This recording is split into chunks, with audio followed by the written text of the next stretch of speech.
What has been the best prank or joke that's been ever happened to you during a movie or show? The best prank, I've had a lot of pranks played on me, and I've played quite a few on people. I guess the most successful one was John Ritter made me throw up once by being so gross that on the set that I had to go throw up. So it's like, and I can't tell you everything about how he did it, but there was a lot of foaming at the mouth and gagging going on. But John was crazy. I mean, he was great fun and a wonderful guy, and we were good friends. But we did do that a lot to each other. I had actually made him throw up the week before, so he had to get me back. And there's a lot of fun that happens on it. You know, one of the things about what I do, and one of the things I love about it, is that it can be a very lighthearted experience. If you do what you love and you're with people who are doing what they love, right away you're in a better room than if you hate what you do and you're in a room with people who hate what they do, right? I mean, you're already in a better place.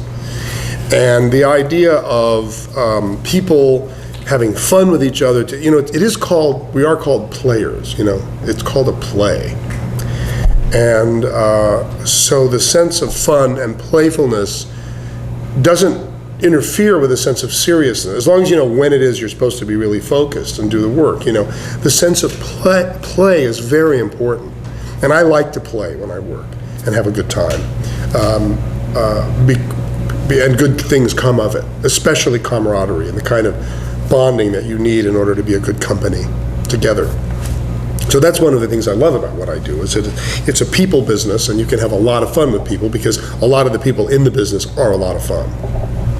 I like it a lot. My son, my 13-year-old, as my oldest son did, and my daughters before him, will come to the theater every chance he gets, just because he likes being around those kind of people, because it's funny, it's entertaining, it's interesting, and it's serious.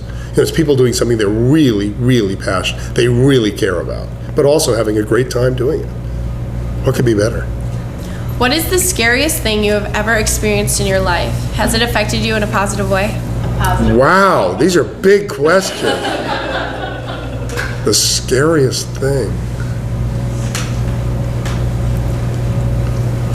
Well, in many ways, sort of getting through my mother's death when I was 30 was tough. That's scary because you just don't know how to handle it or what it's going to be. That's a scary thing.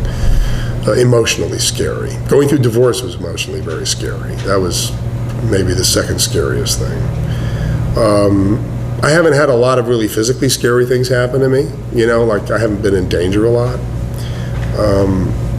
Probably the scariest thing I ever had to do as an actor was I was 10 and I had a television series called 1, 2, 3, Go on NBC, and it was a sort of educational kids show. And I went to all these different places and did all these really cool things to learn about them as a child.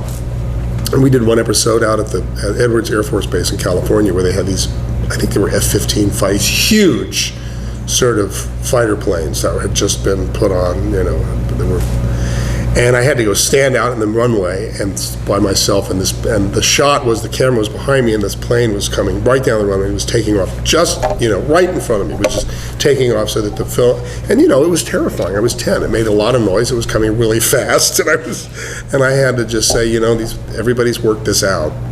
And of course, the famous last words. But, so that took a lot of, grit at 10. It wouldn't bother me so much now, I don't think. But that was very scary. And then, but by the third time we did it, it wasn't so scary anymore. I guess my odds were actually shrinking, but I was feeling more confident. The odds were actually getting worse for me, but I didn't think of it that way.